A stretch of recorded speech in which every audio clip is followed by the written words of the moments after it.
your back, we nudge you on to never think less of yourself. Go do your best. Daily, leave the rest. At the end of each day, we urge you, do not give up on yourself. Do not give up on life. Anything is possible. You are going somewhere to happen one day. And when the day winds down, when you need a reliable arm of information and entertainment, welcome home to CEMTV. It's all about you.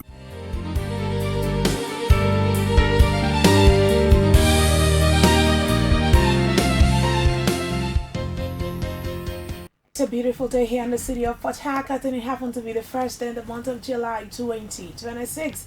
Happy new month to you all. If you just tune in, you are on Sam TV. My name is Bariswa Christian Wigo, and it's time for New Surgery, where we take you around the world and bring Nigeria to your doorstep.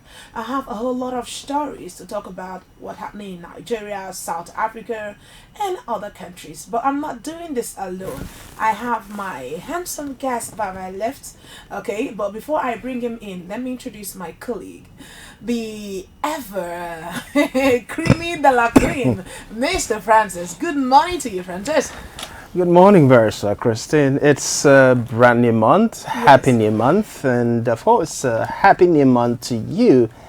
It's a bright new day, bright new opportunity, and God has been gracious to you. He has been gracious to me, to each and every one of us, by giving us yet another opportunity to aspire.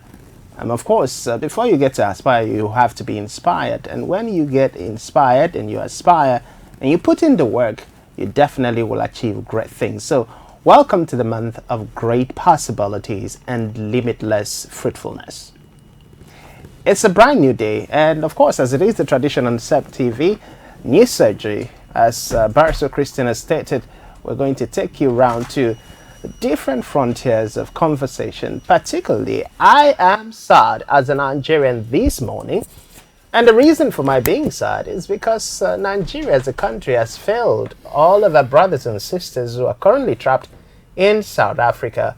And of course, we're also looking at the complexities and the inequality, or should I call it the biases shown by the leadership under Cyril Ramaphosa of South Africa, looking at the different challenges that other Africans who should be feeling safe and at home within the African continent are feeling in South Africa. Of course, yesterday, June 30th, saw massive protests by South Africans that moved past the xenophobic attack into demanding for proper governance for the South African people. All right, thank you very much, Mr. Francis. By the way, you look good. Thank you. Always. You look good as well. You look good, smashing. And over to Mr. MI, the ever king of dabs, and Mr. Black Diamond. Good morning to you, Mr. MI. That title,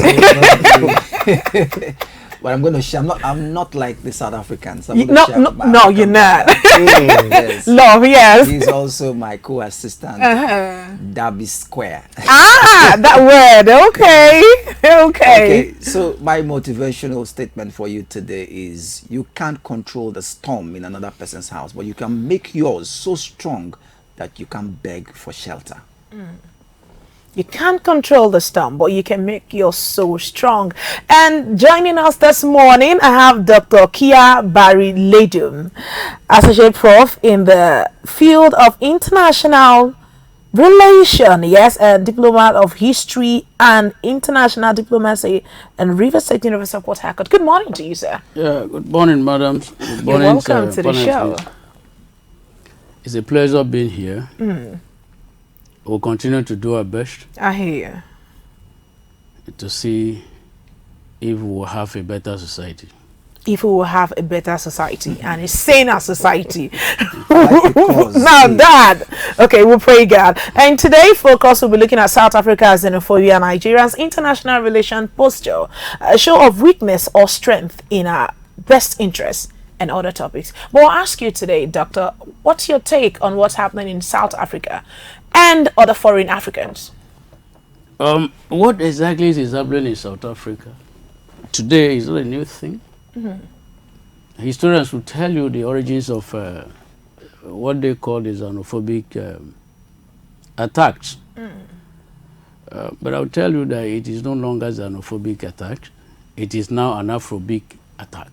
Afrobeat attack. Yeah, because if you look at those that are targeted, majorities are of African origins. You hardly find them chasing away China nationals or U.S. nationals in South Africa. But it's very common to see Africans, citizens of African states being attacked. Well, there's a lot of things, very many things. Because if your home is in order, you can't find yourself in a strange land. I hear you. And at the same time, no nations in the world is an autarky. There's no nations that is self-sufficient, no matter how powerful, no matter the economic resources at your disposal. We live in a complementary world, a world of interdependence. But what differentiates nations centered on the ability to convert what you have at your disposal into a power of influence. Today, what is happening in South Africa? I would say, I would like to say it is a total embarrassment when you look at the positions of Nigeria on the continent. Look at the positions of Nigeria from the early 60s. Look at the kind of respect accorded Nigeria and what is the situation today. What is happening? So the answer is there is an intervening relationship between domestic realities and our foreign engagement, the image we have abroad, and the level of influence we're able to exercise. All right, thank you very much, Dr. Kia. The studio will bring up a video of the South Africa where they took to the streets yesterday, 30th day in the month of June, saying foreign Africans must leave their country and they want their country for themselves. Let's take a look at that and we'll be right back.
The president of South Africa, Ramaphosa, hasn't come out to say anything concerning this protest. But I'll bring it back to you, sir. Years back, I remember having a conversation. My dad says, as Nigerians, they supported South Africa to gain their independence. Some even give money people that they had relationship with. And this xenophobic attack isn't the first or the second. My question is, why is this reoccurring? What is the reason? Why does it keep happening? It's a very simple fact, my dear. Right. And that is almost at the themes of this talk. It is happening because there is no conscious commitment to address this issue. Let me take it. When you say commitment, is it from Nigeria or the South Africa? From both South Africa and Nigeria. And the Nigerian government. Okay. But the most important thing is from Nigerian government. How so? The reason is that look at what causes these xenophobic attacks. What are the reasons? What inform this kind of developments? Okay. Look at the state formation experienced by the South Africans. If you look at from the historical perspective, you would definitely discover that South Africa is one of the states put to bed from social exclusions dimension. With this, their segregations mentality. That mentality is stayed there. What has the government been able to put in place for them to address that historical mentality of segregation? If you asked me, I would tell you, at the heart of this is the issue of superiority and inferiority complex. That I understand. The South African want to see themselves as being superior to other African races. But they are lazy. That's what you say. If they are lazy, would they demand for a better governance? Now, The protest yesterday is Okay. all about that it is not well at home. you know why I say they are lazy? There's a video that surfaced last week. My colleague Francis was talking about. A lady said, even if we're not qualified, give us the job. Does it make sense? How are we going to give you a job when professionalism is not So even the in place? question is, what has the government put in place to ensure that those who are not qualified will be qualified to get But that is not enough reason why they should be fighting other Africans. That's why I call it Afrobeat. It's no longer xenophobia. Afrocentralism. The essence of it is that Nigerians and other African countries in South Africa, they have what it takes to secure a job. They don't also mind the kind of job they want to get involved. They are very industrial, to put it, to debunk the statement. Okay. We are not lazy. No, we Nigerians are. are all industrious. Don't be surprised that some of the Nigerians they have are people who are doing taxi driver, bus drivers, and what sort of things that they will not be willing to. But the point here is all about both the South African government and Nigerian government do the needful. Do you think going on the street to say we need a job, we are out of job, Is enough foreigners reason? are taking job? There's a message being passed. The question is, are they getting the job? Is the government providing the job for them? Are we not experiencing the same thing here in Nigeria? Are we not experiencing this? So when the government is not doing the needful, that is an invitation to all these kind of things you're saying. Let me also ask you, assuming the government actually put in place those things that are expected of them, the government will come out and make a decisive statement. Okay. Why is it that the government is here to put forward a decisive An official statement? statement. All Okay, right. So, Francis. my question is, yesterday, two frames of picture evidence and video evidence surfaced online, talking about the Fikile Mataki, the leader of the South African protests. Both the immigrant must go, local immigrant must go, that has now developed into all immigrants must go. And of course, the protest asking for better governance in South Africa. Now, the first picture was his meeting with the South African president, Cyril Ramaphosa. And in the picture that surfaced, both of them were seen hugging and laughing and chatting heartily away without recourse to the dangers and the harm that has been done to other nationalities within the South African country. The second is still of Fikile Utakati saying and citing instances that in United Arab Emirates, the people, the owners of the land don't work. Now we know by statistics that as far as UAE is concerned, their people are honest, diligent, hardworking people who are working side by side with the foreigners who are in their countries. So I'm bringing this to go to the question. Many analysts and reviews and critics have said that this is a government masterminded attack on foreign nationals in South Africa.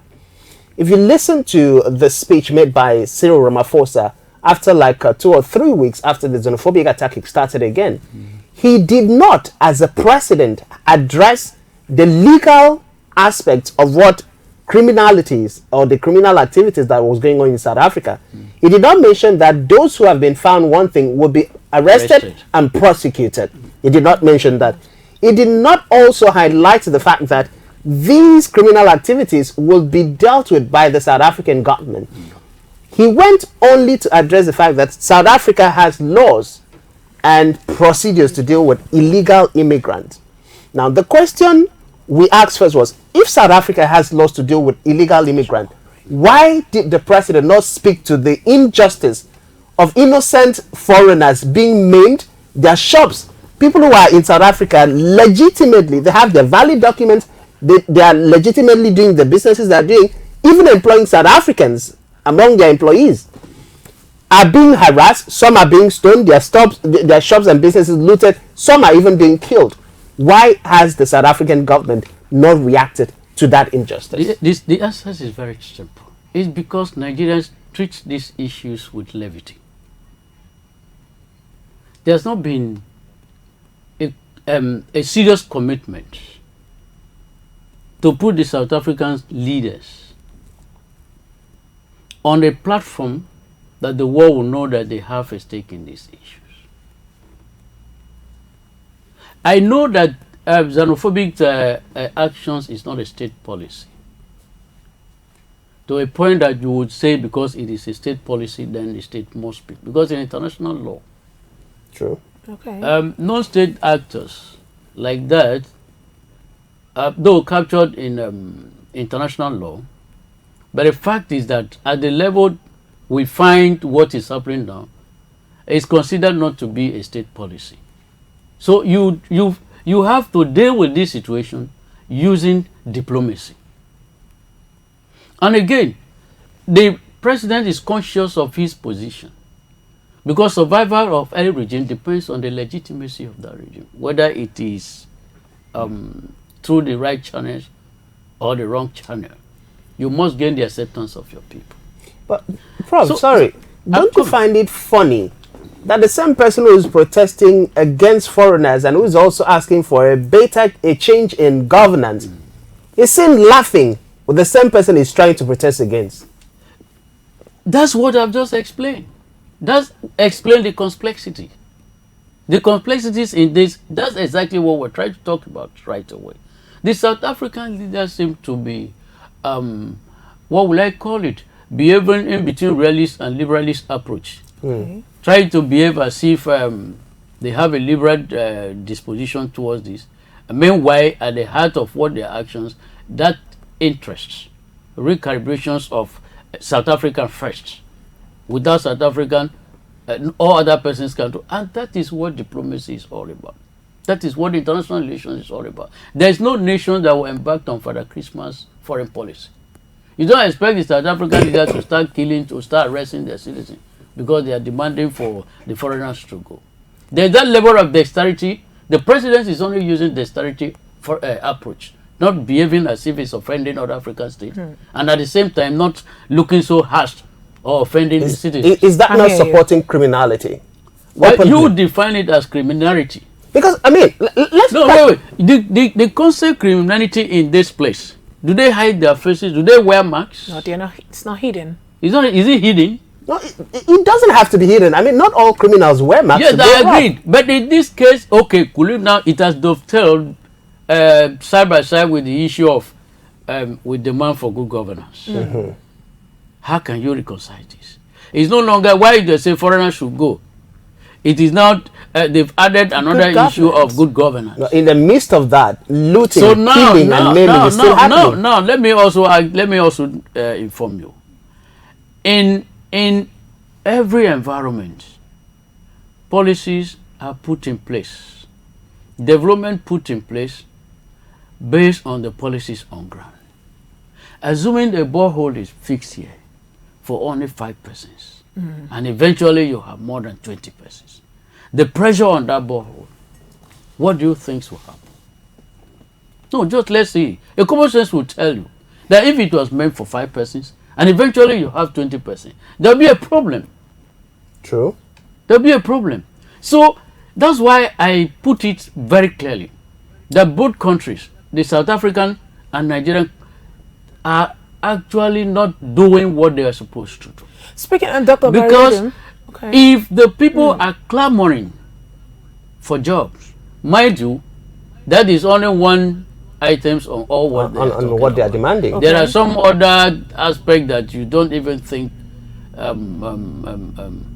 is good enough to be mentioned. Like I stumbled on one, so I say sex harassment, unemployment, or all sort of Nigerians nonsense. They're talking about South unemployment, they're Africans talking about good governance, they're talking Mm-hmm. about the fact that when Nigerian men come, they and take they their are women. women. And then you should know, we should also not run away from the fact that some of us are always found on process exercise that demarcates the image of this country to a point that any inactions of Nigerians beyond the source of this country is criminalized.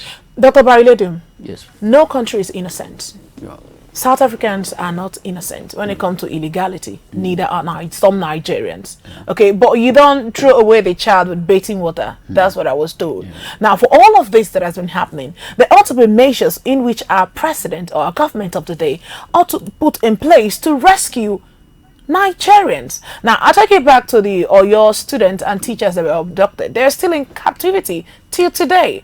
You mentioned something, and I'll cite it, that when a home is not safe, people can't stay. So Nigerians, hardworking Nigerians, go out there to look for their daily bread, and not like South African businesses are not thriving in Nigeria. So what if Nigeria should in turn give them the same energy? What would the president, the both president, what would they do? Nigeria cannot. Yes, we have what it takes to do that, but that is not known to diplomacy. Right? Okay. Nigeria today put herself or assumed to be the leader of Africa. And so if you embark on any action cohesive, then you threaten regional integration in the first place. Remember, it is not just Nigerians or citizens from these countries that are there. And so if Nigeria take the lead now, being the leader, it will dovetail into regional crisis to some extent. And that again... It's already what it is. Yes, and that again will threaten regional integration. Mind you, have said that the actions going on there is not a state policy. And so because it's not a state policy, you cannot. But beyond that, Nigerians can do something using an extra diplomatic approach. Nigeria can leverage on multilateral diplomacy to actually address this. You have the South African Development Community. You have the African Union. You have even the ECOWAS here. Nigerian can register this issue before these organizations. And because citizens from these countries are also affected, they can look at it from regional perspective. There should be that regionalism approach to this issue. Because if Nigeria don't or fail to use the regional perspective, we can't get it right. Knowing fully well that South Africa is one country that has also been contesting for leadership positions in Africa against Nigerian leadership position. So, taking it from a multilateral dimension will give us that strategic leverage to get what we want. But if Nigeria cannot do that, there should be that selective suspensions of bilateral agreement with South Africa. South Africa. Okay. Let me ask you this, but first of all, let me cite some of the legal issues. According to South Africa's Constitution 10, 12, and 27, and the African Charter and the ICCPRA, it states that South Africa must protect all people in our country, whether citizens or foreign relations. Okay. Has the current South African president, Cyril Ramaphosa, acted legally? And if he has not, what are the legal consequences or legal steps or procedures that Nigeria and every affected foreign nation and the international community take? Secondly, South Africa was at the forefront, one of the champions that petitioned Israel in the International Criminal Court. They appeared, they sponsored their lawyers. And their message was that, or their point of argument was that Israel was committing genocide, invariably dehumanizing human beings by the xenophobic, shameful xenophobic and South African behavior that is all over the world. Are they morally justified or was it just a political clout, chasing clouds? My brother, from the last questions of asked, I'm sure it has never been established that the action is a state-sponsored attack. It is by implications, by implied knowledge, that we are assuming, but it's yet to be established, that the actions carried out by the South African citizens is a state-sponsored. Agreed. Yeah, the attack. point is not. Wait, that, I'm coming. Because for illegal actions to be instituted, just like you mentioned, against Israel, the international court. It is well known to the world that Israel government, was part and parcel, directly engaged in that action. But here, it is, I will call them a dissident groups, that the government is yet to declare that they are aware of the actions, they agree with the actions, they sponsored them. So there is difference between when state-sponsored actions and when you have a subnational group within a state trying to embark on action. So let me read this to you. The Human Rights Group reports this. It says that the police response to April to May 2026 vigilant attacks, quote, was little or insufficient. And then the Center for Human Rights called for immediate protection, investigations, actions against the vigilantes.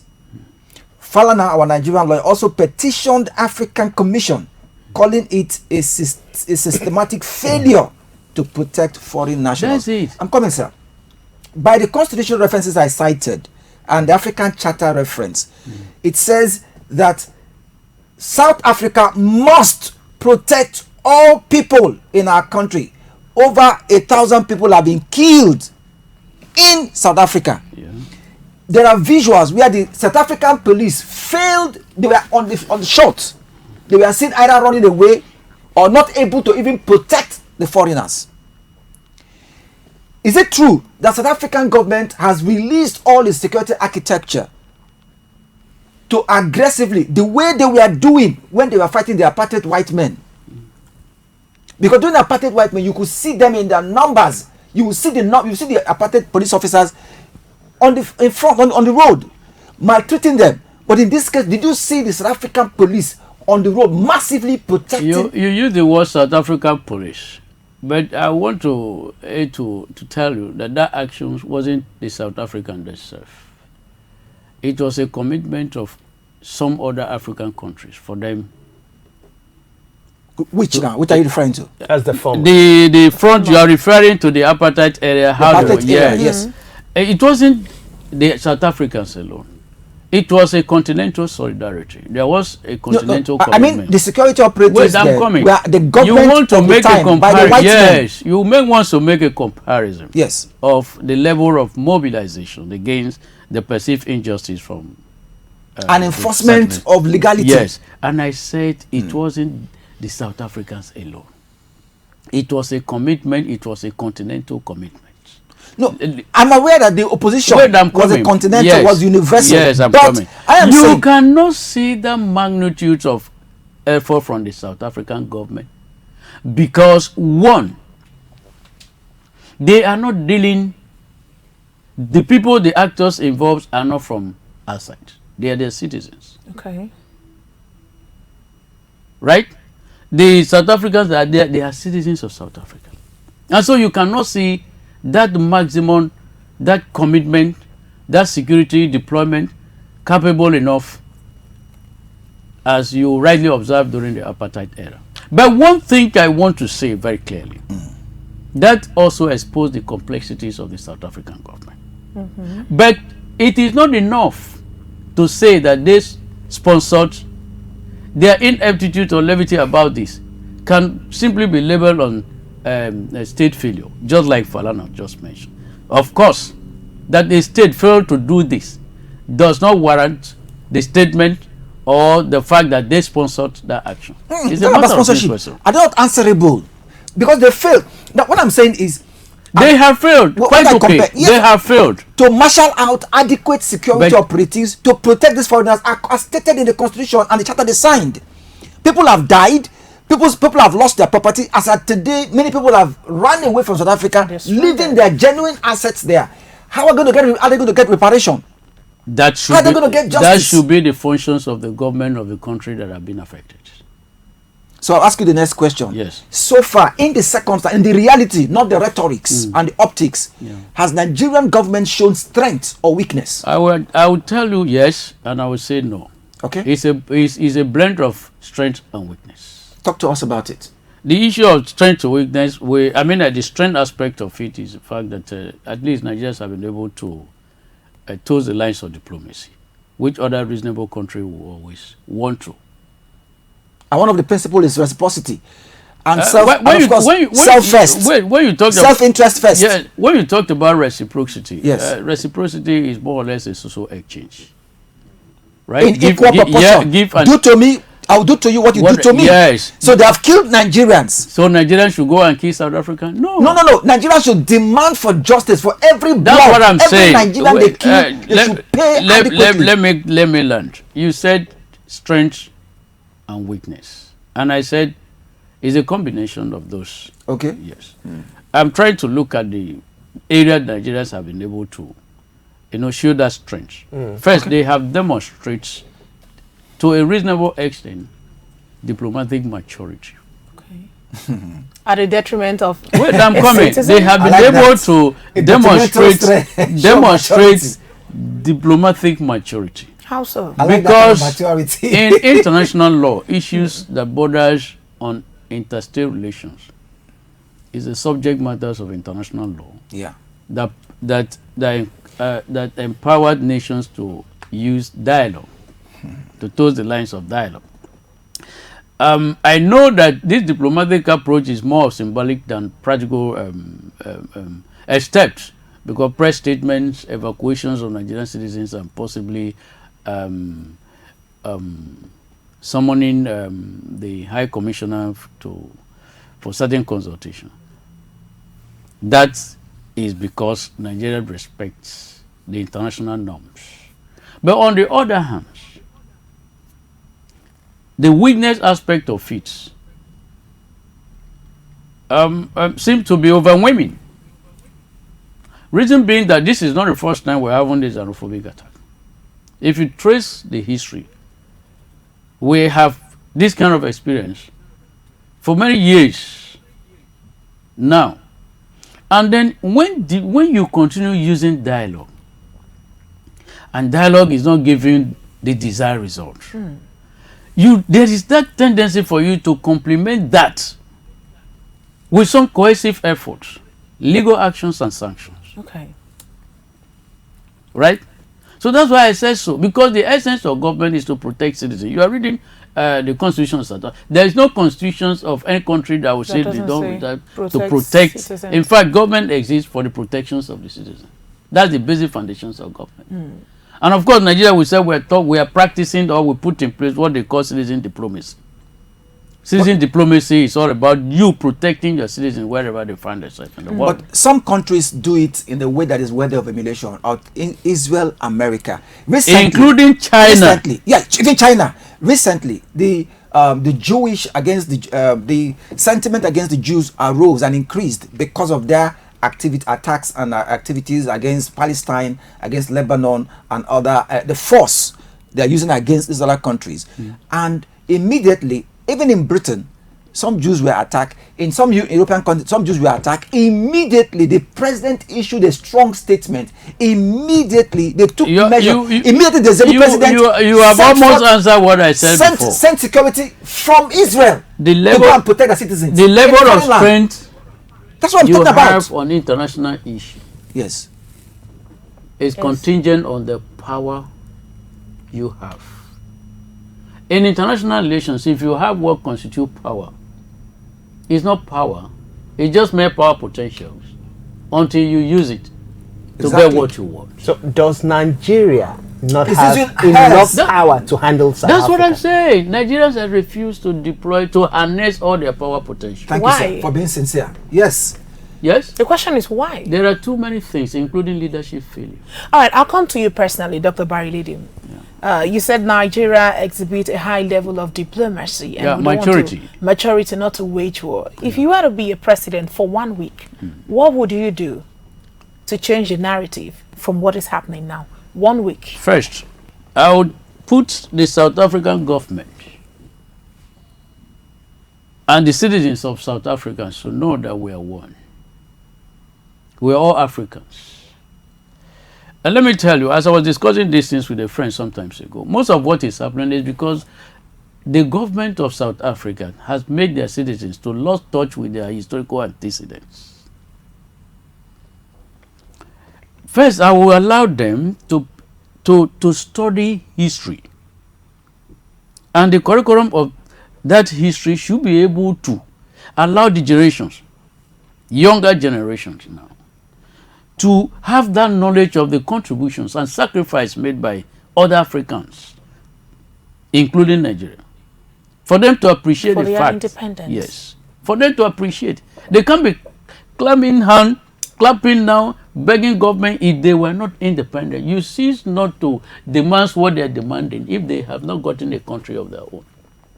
And so they shouldn't lose tracks of those who actually committed and made so huge sacrifice for them to get that independence. I would certainly, that should be the first point of. You know, I watched once one of them, South Africa was like, Nigeria must go, we are not Nelson Mandela, we are not members of Nelson Mandela Fund. It's because they, not to them, they don't have that historical knowledge of what actually transpired between Nelson Mandela and other African leaders for them to get a country they call their own today. Okay. So, Doctor, I beg to differ a little. In the course of this xenophobic attack from, I think, 1992, 1994 up till present, we've seen different phases of xenophobic attack in South Africa. And we've seen different activists speak to the fact that Nigeria and all other African countries were instrumental to the freedom South Africans now have. The personality of Professor Lumumba has been consistently speaking across different media platforms, both in South Africa and in Kenya, where he's from, that South Africans cannot forget what other African countries did for them. At the beginning of this 2026 xenophobic attack, Professor Lumumba said he personally wrote to the South African president, Cyril Ramaphosa, reminding him that he cannot sit as a president who knows the sacrifices of other African countries for South Africa, while some lunatics in the street of Johannesburg or Durban are destroying innocent lives, are stealing from people who are legitimately in South Africa. And even if those people were in South Africa illegally, that there are South African laws and ways to deal with illegal immigrants. But he refused to adhere to that advice coming from an elder statesman, let alone act on it. You mentioned the role played by African Union and other, regional. No, the role they should play. The role they should play. ECOWAS, African Union, I dare say they have failed us as well. Because from 1994 till present day, every time there is a xenophobic attack, we say we are going to, go evaluate the situation. We are sending a research team, we are sending an intervention team to go and monitor what has happened, research and evaluate, and come back. And at the end of the day, there is no sanction.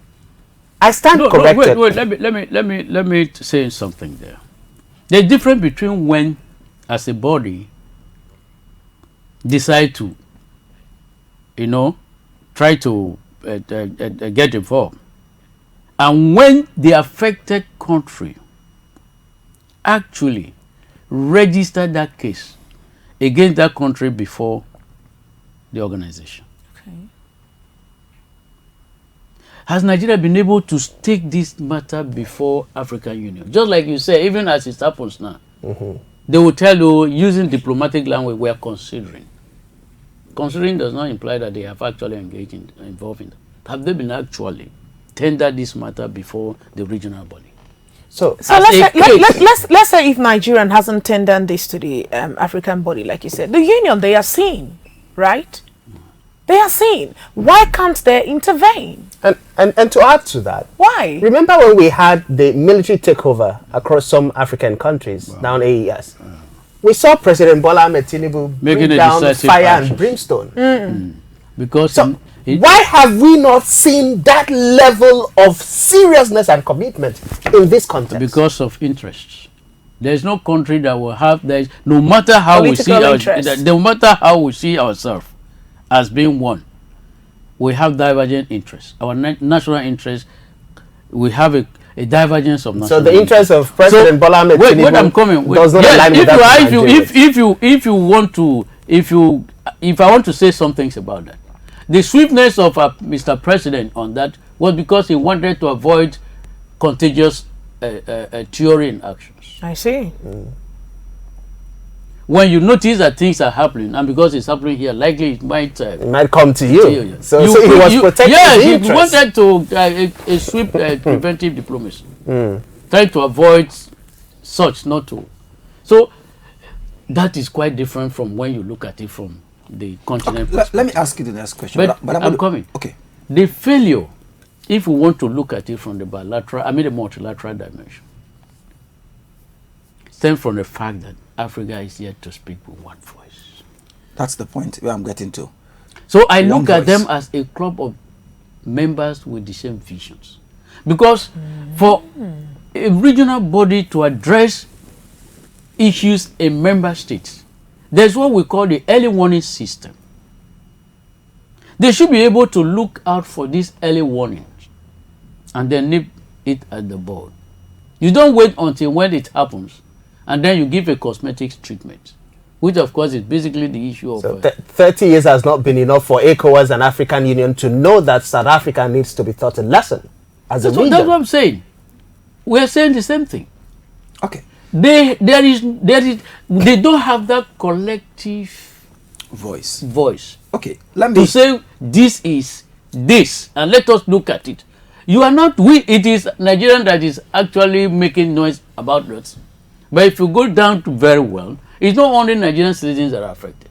So, Ghanaians have reacted, and, Yes. and let me draw No, your attention. what I'm aware of that. What Okay. I'm trying to say is that when you look at the populations of those that are affected in South Africa, Nigeria is on the majority. And it Nigerians is are expected that more. Nigeria should take Proactive proactive steps. measure.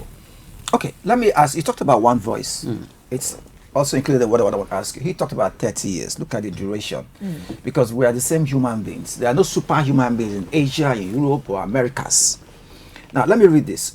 Basically, xenophobia, to break it down, it's the fear and threat of foreigners. And it shows off in resentment, violence against foreigners. And you ask the question, why would you have that? But let me read this trajectory.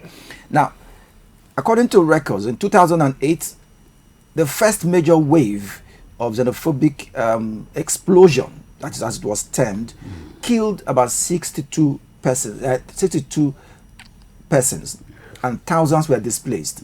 And they called it the explosion of xenophobia. In 2015 to 2019 to 2021 to 2022, it reoccurred, targeting Nigerians heavily.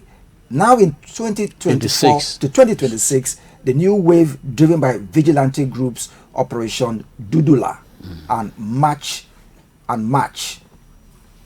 Now, let me refer to the two thoughts of Marcus Garvey and Martin Luther King Jr. Now, in the thoughts of Martin Luther King Jr., he says justice anywhere is a threat to justice everywhere. And his core value was common humanity and non-violence. For Marcus Garvey, he said, a people without the knowledge of their past history is like a tree without roots. And he pushed for black unity and self-resilience. And like he said, from the Negro age slave trade, first of all, we were angry when the Europeans and the Americans came to Africa and took us as slaves. We were co-equal human beings. They maltreated us. That's why that word now becomes offensive. Negro. They took us to their farms. They used us to build America. The foundation and the foundation of America and Europe is on the blood of Africans. Yes. Today, the likes of the likes of Martin Luther King Jr., Marcus Garvey, and co. laid down their lives. And that was where Martin Luther King prophesied that the time will come when he will choose men from the content of their character, not by the color of their skin. Yeah. And he laid down his life to protect the blacks. We're talking about unity. Yeah. Coming back to South Africa in today's age, do we say that South Africans are uncivilized and the likes, especially those ones who are perpetrating this xenophobic attack, and everyone that believes in it and pursues those values that chase away their fellow brother, their fellow mankind, their fellow humanity, that you can kill in broad daylight, take another person, which is called stealing, that's not your own, destroy, maltreat another human being just because they are not South Africans? Is it civilization or under civilization? Is it development or under development? It's not development. That is not development. So we can say South Africans are not uncivilized. development. From let me draw from what my friends were trying to say. We have what we call collective security. Okay. Injury to one. It's injury to all. Injury to all. Not until Because when so that's other greed. African countries, put into practice collective security, the South African government and the South African citizens will not stop this. Okay. It is gradually from what I am saying. After now, if it is not tried to work on, try to deal with, it will soon becomes a state policy. For today, it's yet to be a state policy, but it will soon be a state policy. And once it is a state policy, the dimension will not be what we are seeing now. Because you can't tell me that the best Nigerian doctors, you harbor them in your hospital. You don't chase away that one. Nigerian that is adding values to your economy is not an illegal immigrant. You allowed those ones you think their economic values is relatively not visible to be chased away, and then you allow the medical doctors To stay to back. stay back. You allow other professionals to stay back. That's why I said it will soon becomes a state policy. But today it's not a state policy. All right, And thank not you. until we have that collective security, that sense of collective security. Okay. If they allow it to be handled independently by the different independent countries, it affects them, they respond. There will be no stricter sanction. Because if there is sanction from Nigeria now, economically, as some of us are even, we will now ask ourselves, what is the level of economic strength between South Africa and Nigeria? To what extent would the economic sanction from Nigeria, what effect is going to be? Understand? Look at somebody that said we should disengage from all their multi. We're not even able, because we think of the little. Why? Is that a weakness? It's a sign of weakness, and that's why I said that you may be powerful. The degree of your powerful Is or how your you use influence it. will depend on the result you obtain from the deployment of such. All right, Potential thank you, energy thank you, and thank you very kinetic much, Doc. energy. Thank you very much, MI. Studio, please, let's get a video. Let's move over to Lagos State in Nigeria. A story making around the flooding case here and there. Let's go watch this video and we'll be right back.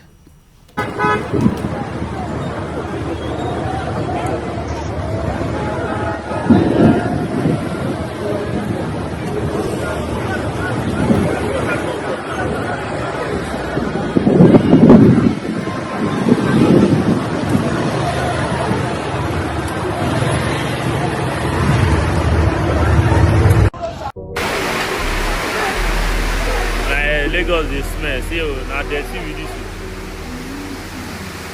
Na dirty section. This canal is one of the biggest canals in Lagos, and look at the easy flow of water that is supposed to take all of the flooded waters from your areas, from your streets, right, to the canal. But look at this. Look at how clogged this place is with dirt, different kinds of dirt. And just look at how over 20 men, over 20, I tried counting at one point. They are trying to push the dirt away, and so that this place will not get flooded or will not get clogged more, right? But They're trying to push the debt. It's going to cause another havoc somewhere else. And it's so sad. Lagosians, don't drop your waste. Dr. Barilodum, I believe you've seen the video, and this is our beloved Lagos State. I'd love to ask a question. Who should be held accountable for the flooding in Lagos State? Both the government and the citizens. This isn't the first time we're having this flood issue. It's reoccurring. No permanent measure. That's to why I curb said this. both the citizens and the government should be held accountable. You can't cheat nature. That is one thing. No amount of technology will be able to cheat nature. There's no technology that will say rain should not fall. But the issue is, when you notice this kind of environmental issue, you try to put in a preventive mechanism. Okay. And the preventive mechanism should be from the two perspectives, both the government and the citizens. As I said, both are to be blamed. If the government tried to put in place policies that will avoid the abuse of waterways, it's a measure to cope these kind of tendencies. If the citizens failed, restrain themselves from abusing the canal and the drainages, it will also give us a result, not the kind of things we are seeing. But so, okay, the inactions and abuse of our environment, both by government and the people, is what causes what we are seeing here. And because certainly we must have water. Sure. But you asked me, aside from the citizens, I think the government has a major part to play. Talking about urban planning, these are physical things you need to do before you structure a certain city, a certain state. If these are in place, we shouldn't be encountering all of this. And this falls solely on the government. Hands of the government. Not the citizens. Are you aware that the government is on? They have that. But we're in a system where there is no systemic check. When the system is compromised, then you can have desired results. You can't tell me that Holy Ghost State will not have a town planning unit. You cannot even say that the government will not have an environmental unit of your governance. But the issue, to what extent are they actually keeping to what defined the right and the wrongs? So, Doctor, yeah, I have concerns. Let's look back in history from primarily 2020. In 2020, we had flash floods affecting roughly 40% of Lagos local government. 100,000 families were displaced. 60 people were reportedly killed. In 2022, what we call the historic 2022 Nigerian flood, 16,000 local families and their livelihoods were ruined. 1.4 million displaced so far, and over 600 people were reportedly missing, still coming out of Lagos State. In 2024, 48,403 households were reportedly directly affected, 14 local government areas across Lagos State. In 2026 now, we are talking, the particular area oftentimes comes to Lekki, Ikorodu, Ago Palace Way, and Ajay. Now, in Lekki, part of the areas that is being affected happens to be the areas we're told were sandfield to build residential apartments. Now, one would expect that for a government that allows for buildings to be erected, residential apartments to be erected in places where before now it was a swamp, it was a waterway, there should have been adequate provisions to ensure that water does not return to take over that place. I have families in Lagos who were affected as at 2022, 2024, who are still yet to find themselves again. People who lost their means of livelihood, they lost their houses, they lost their credentials, like virtually everything, and have to start afresh. What we saw the Lagos State government and the federal government under the intervention did was to go give 9 inches or 8 inches spring mattresses. And a few sachets of food items. And COVID-19 rice. Okay. And from that moment till today, nothing. We have not seen concrete, well thought out movement or plans by the Sanwo-Olu administration or the Tinubu's administration to address the issue of flooding. And it's not limited to Lagos State. Yes. I want Excuse to me. ask that. So every year we see NIMET issue, weather report and weather forecast. Oh, Warning. so and so communities are going to be, affected Flooded. by flood. Government agencies don't get to act until the disaster strike. Moving away from the government, I also have issues with Nigerians. Walk around Port Harcourt, for instance. You see our drainages are blocked. People, instead of dumping their domestic waste Yeah. in their assigned places, they just threw them into the gutter. So when the water comes, it takes them and the drainages get blocked. So when flooding comes, we all scream to government. So my question is, having seen this, what would you say to Nigerians, both the people And the government. and the government? Well, first, we should embark on environmental security. We should embark on environmental what? Security. Because environment defines our life. Our life is totally dependent on the On environment. our environment. And so when the environment is not well taken care of, then it's like what we call a walking corpse. There should be that sensitization. Sensitization on the part of government to the citizens. You can imagine some persons will leave their environment very filthy, waiting for the day of sanitation. That should tell you the mentality of how some persons don't have idea of what the usefulness of the environment to their head and to even their source of living. So Nigerian citizens should first be given that environmental awareness education, the need for them to sustain their environment. If the environment is not sustained, then the system will not be maintained. Every system is, sustained because there is a system maintenance. Any aspect of a system that is dysfunctional will affect the functions of the entire system. So the citizens first should do what is expected of them. Dropping these things at the right place. And then, two, there should be that consciousness on the part of minimizing waste. And it can actually relate waste to wealth. Besides dumping, you should minimize it. How do we minimize it? By cutting to some extent the level of what you can use, not engaging on a very massive productions and use of a thing that you can, at the end of the day, you don't get the maximum benefit of it. But doctors, speaking of I'm waste, coming, okay, sir. go on. On the part of the government, there should be management consequences. Okay. There should be management consequences.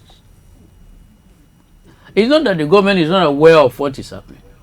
It's not also that government is not giving assignment to some persons to carry out their functions. That because there is no management consequences, everybody will do whatever they feel like doing. With impunity, I hear knowing fully well that at the end of the day, nothing will happen. If you are in charge of environmental sanitation, and you fail to perform that duty, you should be disciplined.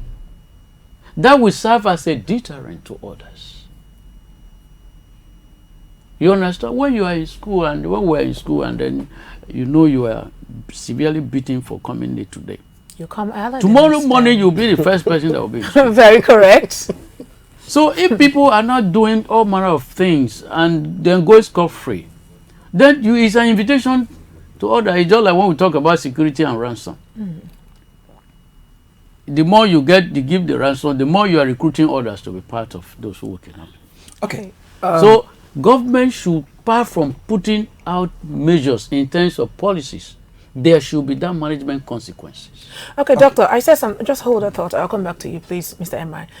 I grew up in an era where every Saturday there is environmental sanitation in River State. I grew up in Old Port Harcourt Township, where the governor will put, he gives others, this Saturday you just have to clean. And if you don't, Of course, in the barracks, people will come knock on the door, street to street, and Port Harcourt was clean. Look at the Abia State that was refuge home, if I should use the word, but now it's like the cleanest in Nigeria to start with. Take a look at Cross River State when then Donald Duke was the governor. You don't throw trash on the highway that they don't pick you. You will be you have to take that thing to your house. I believe if the governors or the government should enact certain laws with punishment, the people would do better, and that way it will be easier on the government. And like you said, punishment measure on those that are in charge, because what we have these days is even when you're not qualified, just sit there.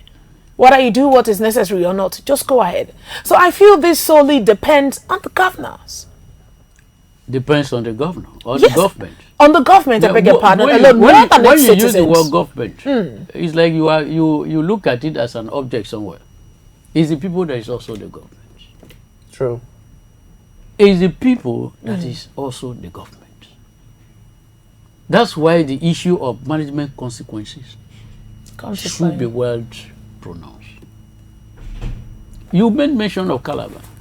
I traveled to Calabar within that period. Somebody dropped something without even being informed. The person went back and picked that object because he couldn't find anything of such that he dropped on the road. That consciousness is because there was effective mechanism for management consequences. Right? I hear you. You are in charge of sanitation. They will give you money. Facilities you need more than 2 or 3. You went and use only one, and then you start managing with that. At the end of the day, you can't deliver. Service delivery is more important on the part of the governance, on the part of government. Service delivery, implementations of laws and disciplines of erring citizens is part of the responsibility of government.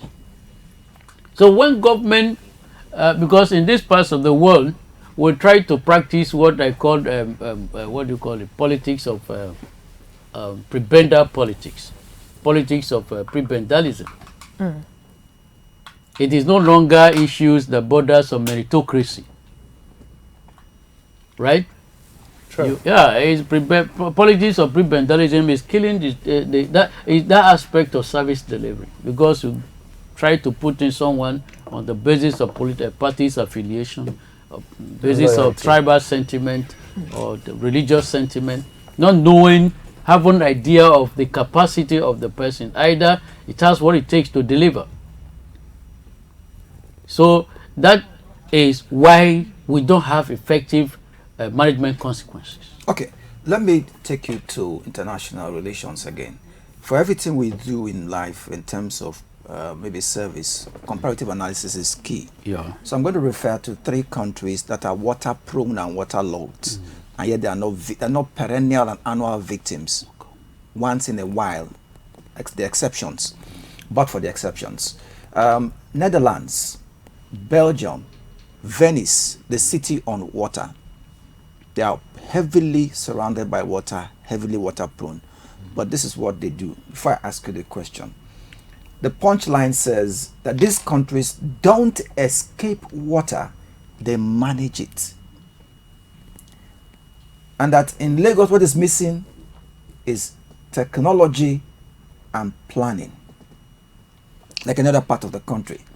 Now, to run through briefly some of the things they do, like in Netherlands, they built deltas, dikes, and dunes. About 22,000 of dikes, about 10,000 dunes, and two polders, with land reclamation from sea kept dry. In Belgium, they built storm surge barriers.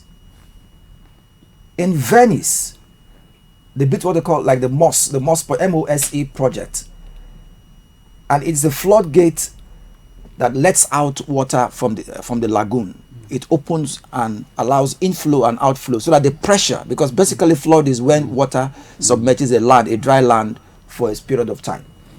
Sir, will it be wrong for every state in their autonomous power, for every local government in their relative autonomous power, for the Nigerian state to reach out to Belgium, reach out to Venice, the likes of Netherlands?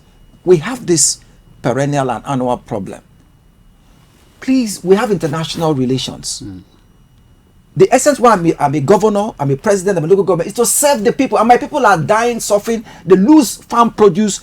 They become refugees in their own land because of all these issues. Look at what's happening in Lagos, the commercial city. Food insecurity. Come and let's partner together. Bring your expertise, your technology, your wherewithal. We bring ours. Let's see how we can manage this thing. Since we can't stop water from flowing, we can't change it, but we can manage to the barest minimum. Will it be out of place? No, you have answered the question. International relations is all about interstate relations, multilateral relations. And the essence of international relations is because no states Can do it. It's an island. is an island. No state is an autarky. I quite agree with you. If the government of Nigeria wants to address this issue, then they must make the recourse with So- those that have what it takes. So what is holding them? So when they come to on air to say, the government loves you, the government is preparing, we have given out 10 billion naira for hazard for this. Are they serious? That's what I When said. there are better options All those things are damage control mechanisms. for the optics. Yes, the damage control and of course, in Nigeria here, and of course, any other places, that human selfishness is there. Human being will not do anything that they will never make certain girls. It's an innate aspect of human being. But unfortunately, we are not trying to do it from that perspective. Nigeria can engage into bilateral relationship to address problems. Because Don't they know? international relations is all about the welfare of the citizens. Exactly. International relations is all about the welfare. And if you look at the view of Joseph Goldstein, globalizations of international Yes. relations, you will see what I'm saying. That what affects nations, one particular nation can affect the other nations. The other. Geopolitics, yeah. And geoeconomics. Right? So the government of Nigeria can enter into agreement. If we enter into trade agreement, what stops us from entering into agreement? Of course, they Environmental also have agreement. what they call transfer of technology. Yeah. True. That will help to address this. But the question is our government sensitive enough? Let me ask you a to quick question, address sir. this? I grew up, I went to government comprehensive secondary school in the 80s. I saw white men, Indians and all that. And that was when I heard of this transfer. We have this relationship where we transfer. And I felt the impact of foreigners more in Nigeria. BMH, it was called Braithwaite Memorial Hospital. It's now Memorial called University Hospital. Hospital. I got a medical treatment there from an Indian doctor. And I felt at home in the 70s. Okay. So I felt the impact invariably of foreigners in being imported into or coming into Nigeria to have to transfer technology. What went wrong that today we don't feel it? Even under Amechi's government, I saw the Israelis training our Nigerian police officers in River State. I saw Israelis, the C4I, the Israelis helped to build it. What is it that our leaders don't understand? Even America depends on other countries. Israel depends on other countries. You said they don't understand or they don't have that They're not willing to political do will. it. The difference between when you don't To bring good understand to the people, not to themselves. or when you don't have the political will. And they are in charge. And that is the biggest problem of this country. My gosh. In other countries that we mentioned that are developed, it's because regime survival is tied to sound policy and development outcomes. For a regime to survive, it is not where you are coming from. It's not how powerful you think. But it depends on the extent to which the people benefited from your sound policy. But because we don't have that here, I told a friend the other time that yes, campaign is part of politics. It's a political feature.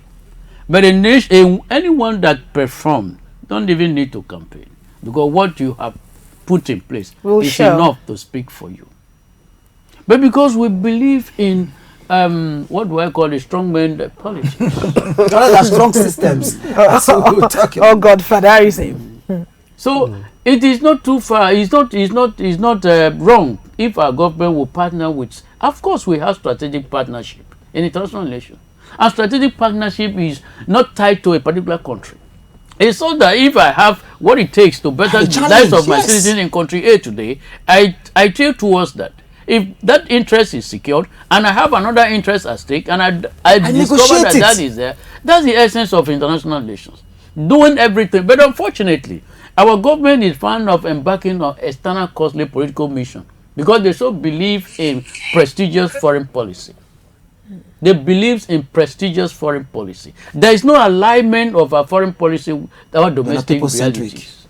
And today, foreign policy is an instrument of either revitalizing the ailing economy or to address the persistent domestic problems. True. But our own, I don't think, even if I can't remember if there is a well-defined, if you ask me today as an international relations expert, what is the national interest It's to collect of loans. Nigeria? Let me tell you, sir.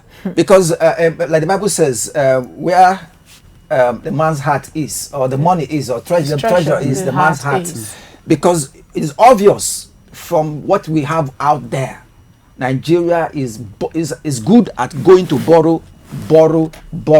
So I therefore say hypothetically that that's the interest, because it's showing that that's where their heart is. Just collect the money, Whereas there are so much more resources and wherewithal we can bring from that to develop ourselves. Bahrain, Bahrain, a small, I think it's Bahrain, the small country, very small country. They don't have industries, but they are rich in oil. They import everything, but they are rich in oil. So I think that's where their interest. Just to borrow money. No, I try to deviate from what we're discussing because any country that don't have a well-defined national interest, it's like you don't even. It's like one leaving a house without knowing where he's heading to. What constitutes our interest? What constitutes Nigerian national interest? Because it is your national interest that will help you navigate your foreign policy to address. Exactly. Those things you want to solve. And that again boils down to the fact that there is what would I call it a diplomatic blunder. Explain this. Yes. Teach the man on the street. No, there's a diplomatic blunder in our kind of practices. Okay. International diplomacy is a practical implementation of international relations. True. So the diplomatic aspect of our relations, who are those involved? When you ask an army man, a military officer, to go and represent Nigeria in a country you know that we have strategic health interests, what will you get? I hear you. What will you get? If on the basis that you supported me as a politician, that enough qualify you to represent Nigeria. Or you attacked me more. So what will you get? So Or you psychophatically. That's what I'm trying to say. If you have a well-defined interest, then you will deploy the machinery towards Achieving those interests. True. Just that. All right, thank you very much, Dr. Barry Ladum, for being here on the show. Let's go on a short break and we'll be right back. When we come back, we come with the story building collapsing in Port Harcourt. Don't go nowhere. Stay here.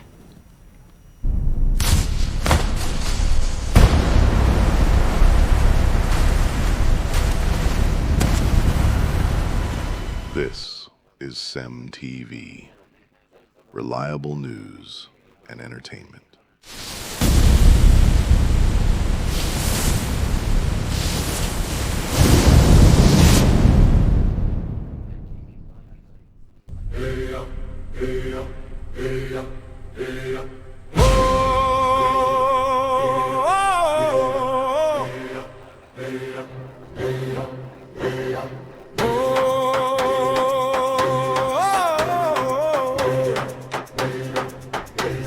Is it time? I can't wait to see it.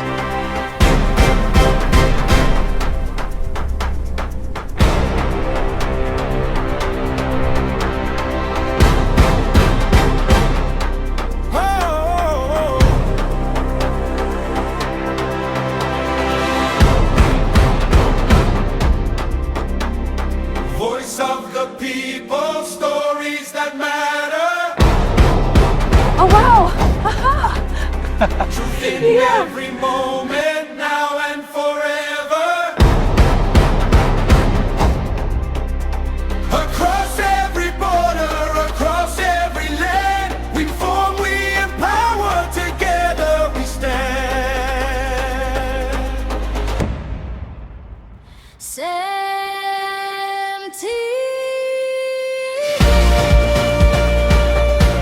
From Africa to the world,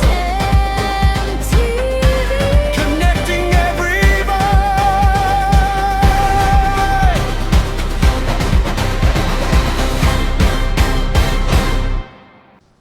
What's on your mind today? The goal by Victor Osimhen was amazing. The economy. Isn't that what's on everybody's mind? I would like to see more women in positions of authority. If you heard and saw it from CEMTV, you can take it to the bank. CEMTV, your reliable source of news, information, and entertainment.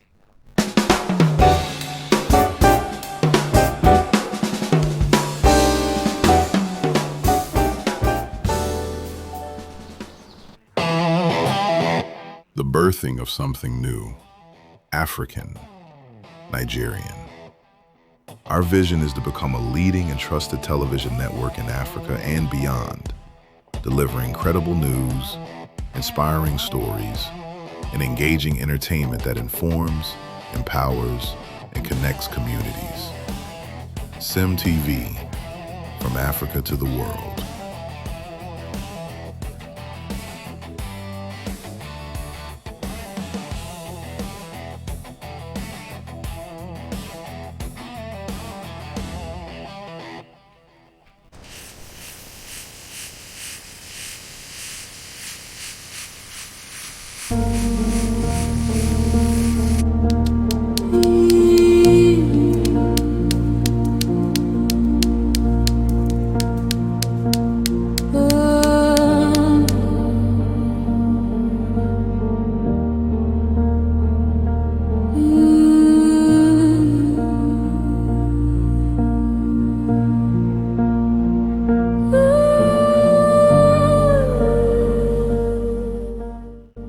This is CEMTV, reliable news and entertainment.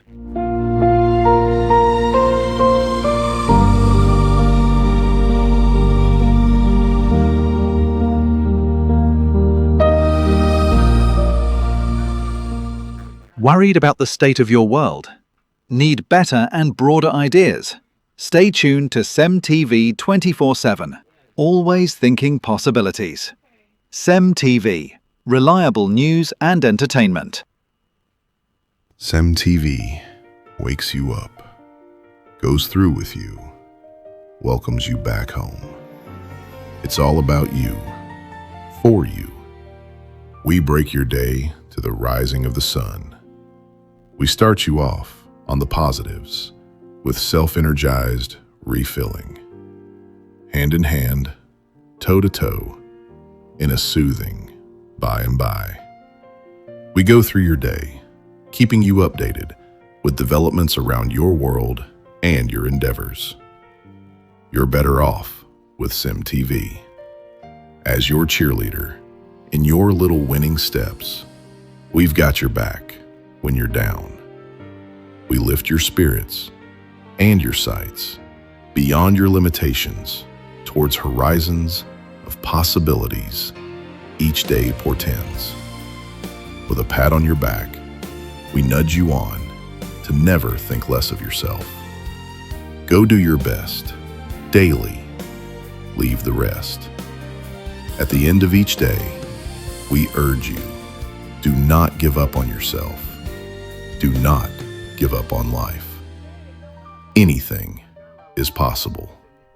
You are going somewhere to happen one day. And when the day winds down, when you need a reliable arm of information and entertainment, welcome home to CEMTV. It's all about you.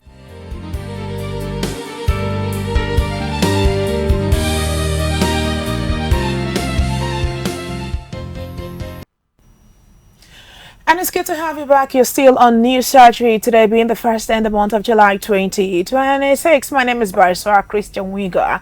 Yeah, we talked about this and that. But for now, let's go over the video of the building collapse in River State that happened a few weeks ago. When we come back, we go into other matters. Don't forget, we're bringing Nigeria and the world to your doorstep. Let's have the video play.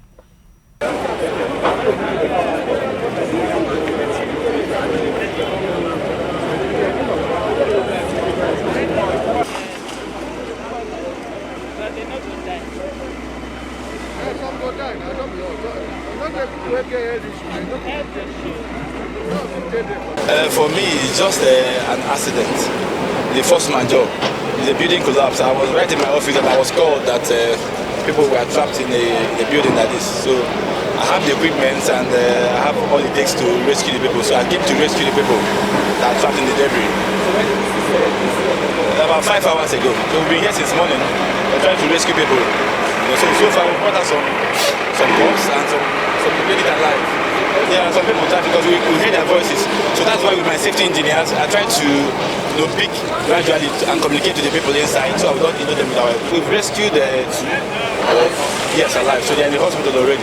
So we'll have one casualty. But we don't pray for any other one again. So that's why we're taking our time.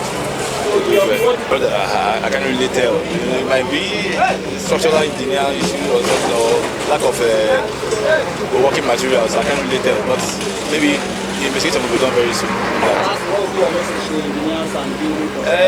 Urban development should take a very good measure before approval. Because if this was done very well, I don't think we'll have such incidents here. So it's bad. But for me, let's save life first before the precautions. Thank you so much. All right, actually around 10:00 we were alerted of a collapsed building, which is this site here. And we sent our advanced team first to do proper assessment of the situation and report back before we came down with our materials. We met this site as it is. Actually, it is a building, a high-rise building that collapsed. From the background, you see that only the lift section is still standing. Every other aspect of the building is down.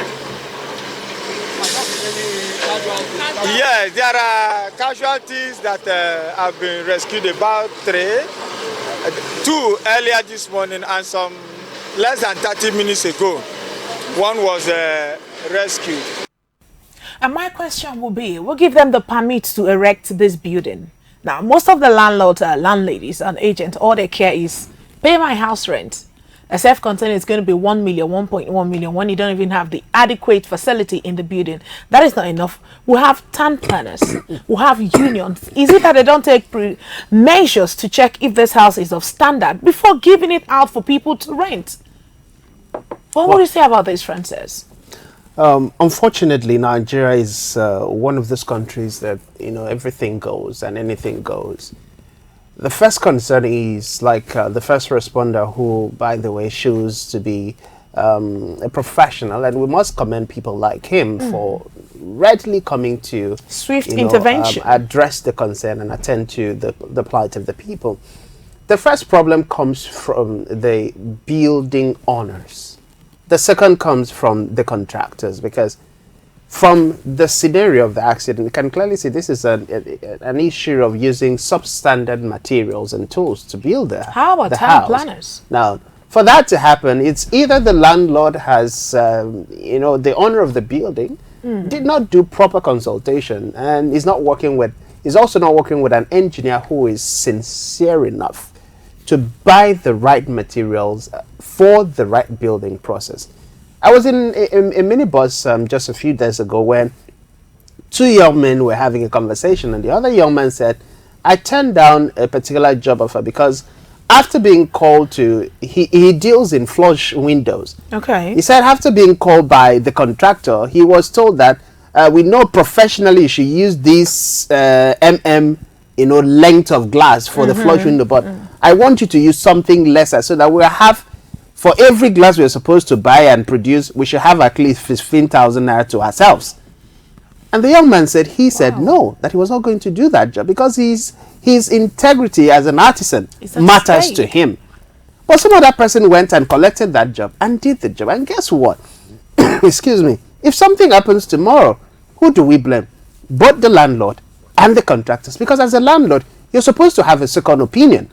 If you have engaged the hand of a contractor, have a second opinion that that contractor does not know about, so that when the contractor gets your equipment, the second eye goes to certify, are these equipment suitable for the job you are about to do? And if it is not, then you know what to do. So this is a call on not just the government, but also on individuals and professionals within the building industry. It is a shared responsibility. The government also has a blame to play, because if the city planners who go around, putting stop signages over people's building were doing their job, they will also know that this building is not working according to specification, and possibly the materials being used is not supposed to be used. We would have been able to save the lives of the people that have passed away. It's a big lesson, but I hope the government of Rivers State and individuals within the Rivers State community are able to, and not just Rivers State, across the length and breadth of Nigeria and the world, that we operate and do our businesses with human conscience. Over to you, Emma. To what level should we hold those in charge responsible? Is it the accountant, or is it the engineer, beg your pardon, or is it the contractors, or is it the landlord? Who should we hold accountable for collapsed building and the rest? It's a collective blame, a collective failure and responsibility. This is because, first, if you ask, are there laid down procedures, standard established measures to ensure that from the acquisition of land to the laying of the structure, it's been regulated and done according to standard? Yes. Regulatory bodies. The question now is any people, or are the applicable officers and persons functioning to enforce, to ensure compliance? The answer is no. That's what the problem is. For instance, to have your CFO or CFO, which is certificate of occupancy, that's signed by the governor. They say it takes about 90 days, 3 months. But in reality, according to testimonies, it can go between 6 months to 2 years. In some other countries, you just go to your system. There is an organized system. That's what I'm talking about. Building institutions, not strong men. Because every strong man will die one day. Every strong man will resign, will retire. Every strong man will get weak one day. But when you build strong institutions, the strong institution will now make strong people transgenerationally. Now, you also talk about the surveyor plan. Excuse me. That must be signed and licensed by the Surveyor General of River State. Sometimes they go to certain properties, they just step in. Any CFO, they don't care about the certification of that land. While as the state, and that's why I have been proposing, River State, whatever local government, Nigeria, despite the law that gave all lands to Rivers to the government under Go 1, they can revisit that law to get to the actualities and realities that we are facing today, so that you put responsibilities directly to the citizens and citizenry and the locals, and you manage land, so that the government steps in as owner or supervisor, regulator of all land. You plot mark, you know every land. Now, you will bear the burden of doing the soil test and topography test. So you know where there is marshland, soft land, quicksand, all those we don't even do those kind of tests. We don't even do it in Nigeria. That's what I'm saying. The government should know all this, because it is one of the requirements and fundamental requirements and procedures that individuals don't want to bear. You want to bear the cost of doing soil test, the cost of, you understand? I hear you. They just go the shortcut route. And Nigeria, like Dotine, they kill African man syndrome and mentality. Nothing will happen. Just if you put 20 bags, I don't do it before now, 20 bags, if of this thing, that house will stand. You understand? Conjectures, wild conjectures. But if the government has done that, now when you come, you will now know that this place is a marshland The government has done majority for you, and they won't give you specifications what to do. Okay, all you need to do here, you need 90 bags for foundation, while here you need just 10 bags, and they also supervise. Okay, again, the procurement of professionals is very expensive. A professional land surveyor, a professional architect, a professional this, a professional that. By the time you hear their fees, and these guys need to survive and sustain their families. They went to school to learn, to also earn a living. So when they also charge you, they charge you professionally to boycott them. You now bring one quack, one draftsman instead of that can draw. Just draw, put the door, make the door face here. And that right? I see that my neighbor house. That my neighbor. That they call it penthouse. You go fit do am now. Make the house they see. So when I stay, I will see the water. Okay. You know, and then they just do it. So that man, no one forget. What they will call architect for, what they will call draftsman for. We go do them. So all these shenanigans that come into this business. So what do we put in place to curb this? It must go back to the basis. The state has to rise and take control. Not control to make it difficult, not control for me, my friends, and I. Control for everybody. Let it be transparent. Let it be without preferential treatment. You can, like Obi is saying, you can be a friend of nobody, know nobody. You just have the ability and the interest. Sometimes even you may not have the capacity, but that's what in civilized land, that's what they have. They have what they call mortgaging. The state makes provision to enable you. Because housing is your fundamental human right. It is. UN's charter. So they know that as a human being, you need shelter. So while as you're not as rich as A, but you also need it, they make a way for you. That's why they manage the state resources, also factoring you that is weak and the strong. That's why in some community, in some civilized countries, they tax the rich more to help the poor. This is the state. The state has to step. It's not something just sit on the line. You have the National Assembly, State Assembly will pass the law. The law is there actually. The law is there. But how if the law is made for human beings, not human beings for the law? So the law is supposed to serve the solution, like our chairman was a solution for the man. If it's not solving it, rework it, reactivate it until it solves. All right, thank you very much, MI. Let's move over to Zimbabwe, where the Zimbabwe Parliament has approved a bill to extend President Emmerson Mnangagwa term to 2030. Okay, it says that the term length extend presidential term from 5 years to 7 years. My question is, would there be a time when Nigeria will adopt this? Over to you, Francis. I just okay, let me go ahead before I come in. I'm asking because I mean this is an African country. Will it come to our doorstep someday? My question is why?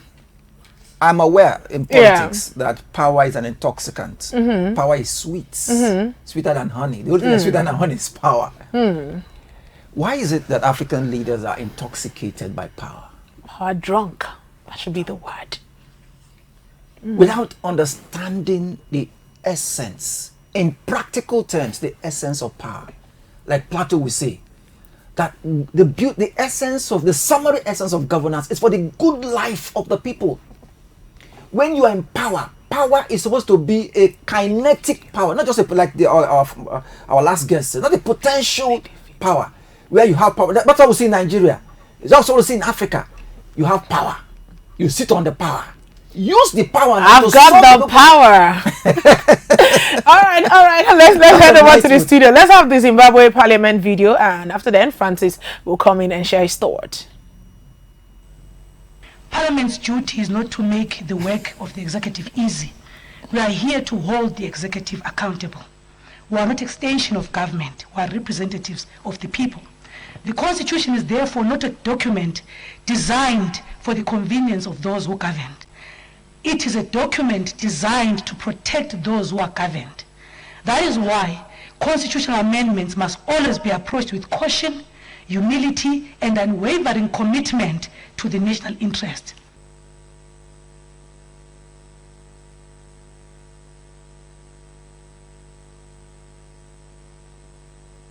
Our parliamentary system is largely based on a whipping system.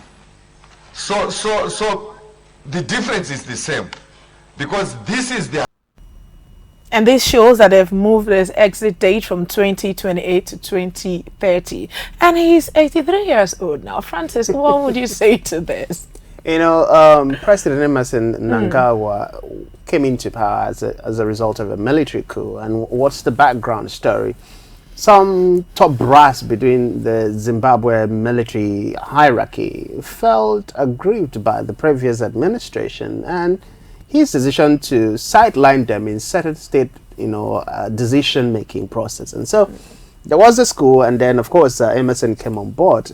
And since coming on board, he's been putting his people in different institutions and different positions. If you look at the spread of the Zimbabwe's National Assembly, majority of them are above 60. So there are people within each age so which means it's not too old to run. Which means there are a group of old people holding a country captive. A group of people working together for shared interests. It's laughable when one of the members of the parliament said they are working for the interest of the people. Constitutional amendment, like she rightly stated, should have carried along the mindsets of the Zimbabweans. But we've seen oppositions vying to appeal the case and oppose it to the latest institution in Zimbabwe. We've seen analysts and critics say this is one of the worst decisions to come out of Zimbabwe. What happens when you take, a 5-year presidential tenure, you extend it to 7 years, and move from extending it to 7 years, you're also taking away the constitutional power from the people of Zimbabwe to elect who will become their president. And you're putting that responsibility in the hands of a select few, so which means the parliament will decide to handpick whoever they want. So it's a government of crooks and cronies working for themselves, not for the people of Zimbabwe. It's a sad narrative, and I dare say this is how it begins. If we wake up tomorrow and there is some junior officer within the ranks and file of the military who says, I've had enough for the interest of the people, like we have, Ibrahim Traore, the African Union and the ECOWAS will begin to muzzle up. Now that we have seen constitutional breaches, people are amending constitution to suit their selfishness and their greed and the interest of their cronies. We are not rising up to say, look, this is not the kind of democracy that we, borrowed from the Western countries. Keir just resigned in UK after just 2 years. But somebody is 80-something years in Zimbabwe and is seeking to extend his tenure. And we sit back and we clap and we call ourselves Africans. Tell us, why wouldn't the West say we are a group of backward-thinking individuals? All right, Mr. M.I., don't forget that Nanangwad said he is a constitutionalist and he will serve for just 2 terms. But right now, the story has changed. Like I started by saying, power is an intoxicant. And when they go there, rather than learning, like Jesus Christ said, he who must lead must first serve. Because in service, you appreciate the weakness of others. In service, you have empathy. You feel what others feel. In service, you understand what it takes to satisfy people. Okay? So when they go there, rather than learning to say, okay, if I enjoy the security, the accommodation, the food, the health, the secure, everything, I should be providing this for my people. They are blinded by it. But it also questions, like you said, it questions the African Union. It questions the international powers like United Nations. Why? Because when you make peaceful change impossible, make violent change inevitable, when you take away the right of the people to choose, to determine who and who should be their leader, what should happen, what changes shouldn't be or should be, you are a lord.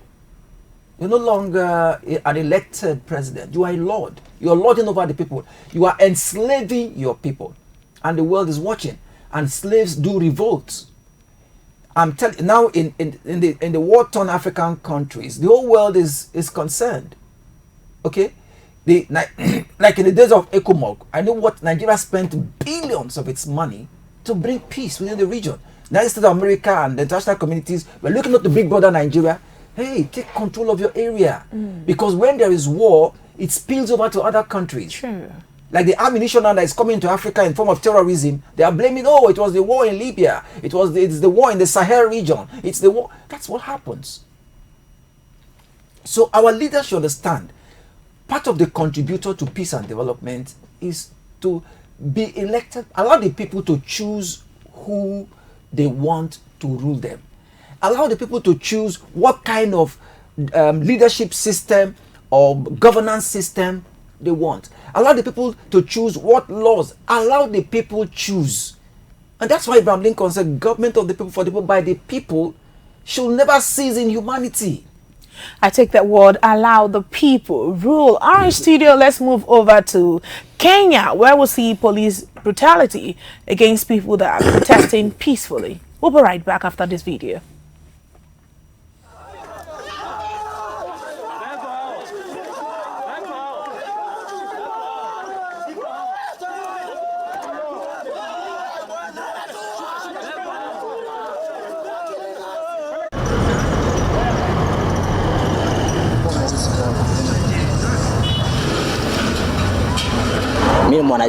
I'm a Gen Z. Today I came to remember our colleagues who died because of the protests. They were not fighting for themselves, they were fighting for all of us.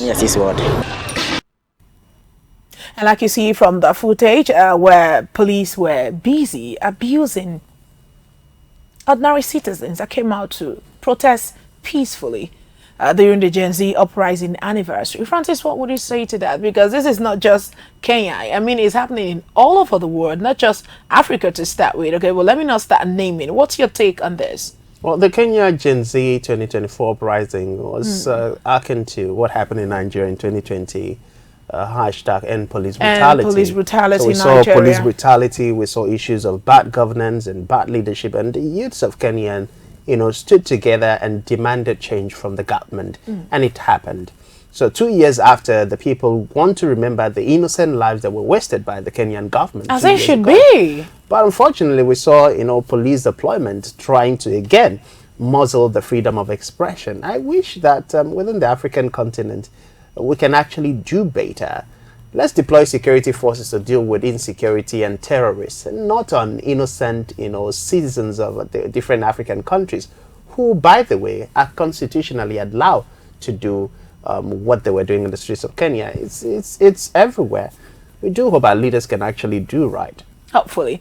And what do you say when protesters come all out to protest peacefully, to just maybe honor fallen heroes or certain protests that happened, lives that were taken, and at the end of the day, you see police coming on them with guns and tear gas and the rest of it. What would you say to that incident? Okay, despite the variations in specific laws of specific countries, universally, both international by international security practice and generally in countries security practice, human rights should always be respected. The dignity of human beings should be respected. The expression of freedom of expression of thought and association are all entrenched in their various constitutions and our various constitutions and laws.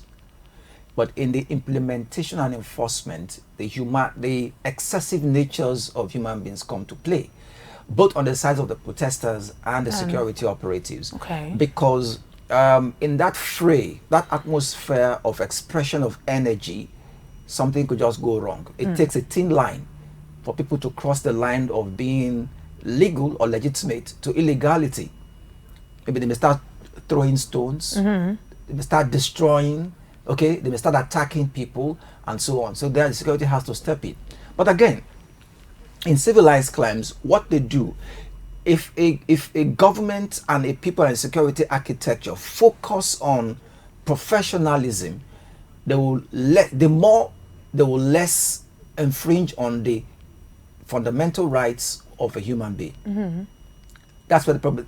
You cannot absolve that excessive overtures of the security operatives because they are also human beings. They may get provoked, in the cause of using force. They may use excessive force. But let it be to the barest minimum. But where it is troubling, in Africa's case and some other poorly developed countries where the systems don't function well, like Haiti, the security operatives, at flagrantly at every slight protest, like what they did to Showore. What warranted? The man was not fighting you. Nobody was slapping. He was just walking, and you're showing all over your cooking gun. You understand? The harassment. Don't do that. That's not professional practice. And we are still calling for the government to investigate that publicly. I am saying so. By international standard, a police officer is not to cock a gun where he's not threatened. No, there was no sign that anybody there wanted to attack him or kill him. They just were trying to resist arrest. And then you cock the gun. That was unprofessional. So those are the kind of things you find in protest. The moment you just see opposition, they are coming, you say stop. The next thing, you understand? You're hungry. You don't cock, you don't shoot. And sometimes they shoot into the air and the bullets go and they drop back because it's physics. As it goes, it gets to a point, it will come back the same angle. In my house one day, I was saved by the whiskers. I was stepping towards my fridge to get water. Suddenly, something fell, pop, on my fridge. I shifted back. I didn't know. By the time I looked around, I saw shatters of the ceiling roof and all that. I later saw a bullet hole and the bullets. Oh my God. And it comes from this kind of careless shooting into the air.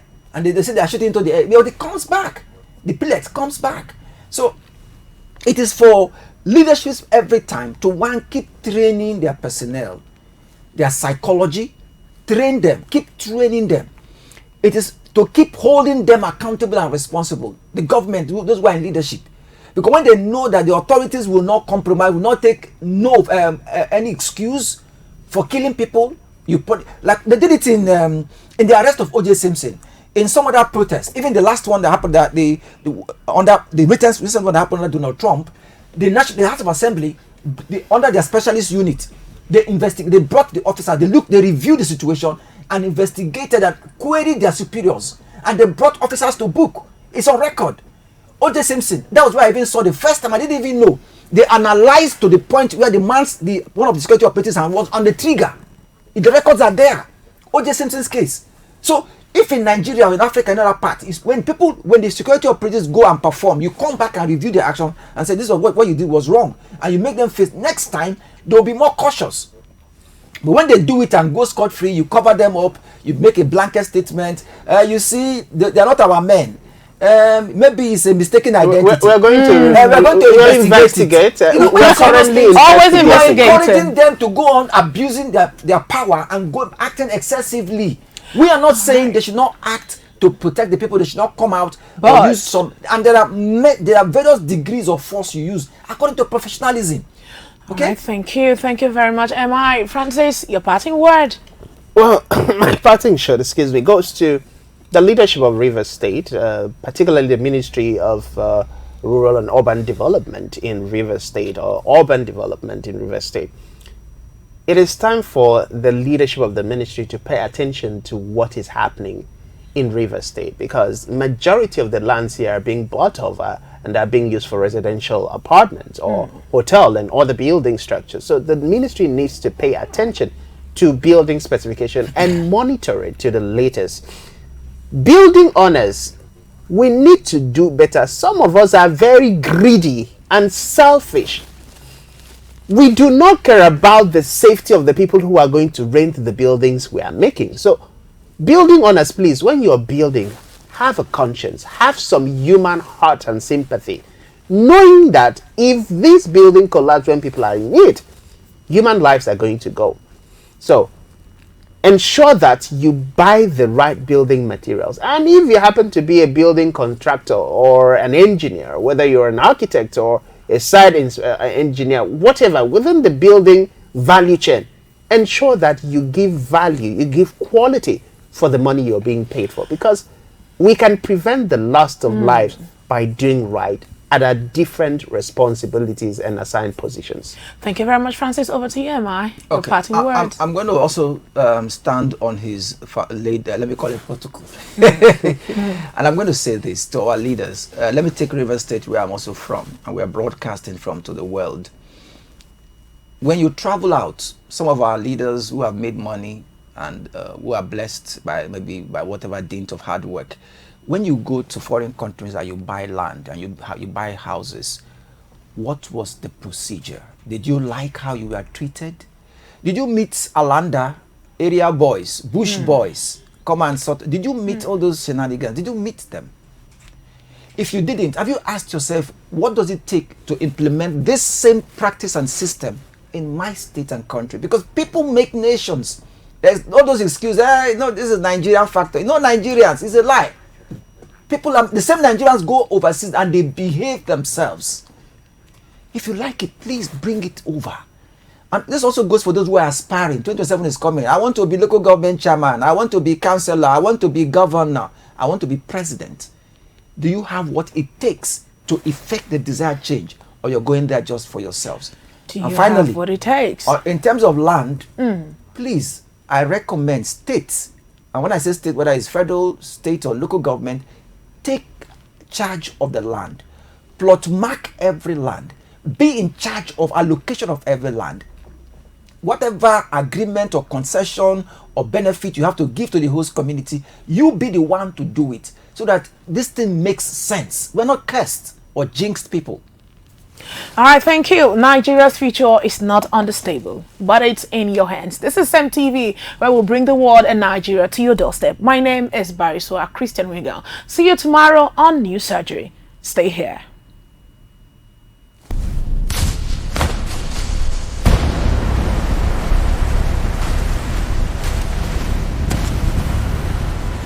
This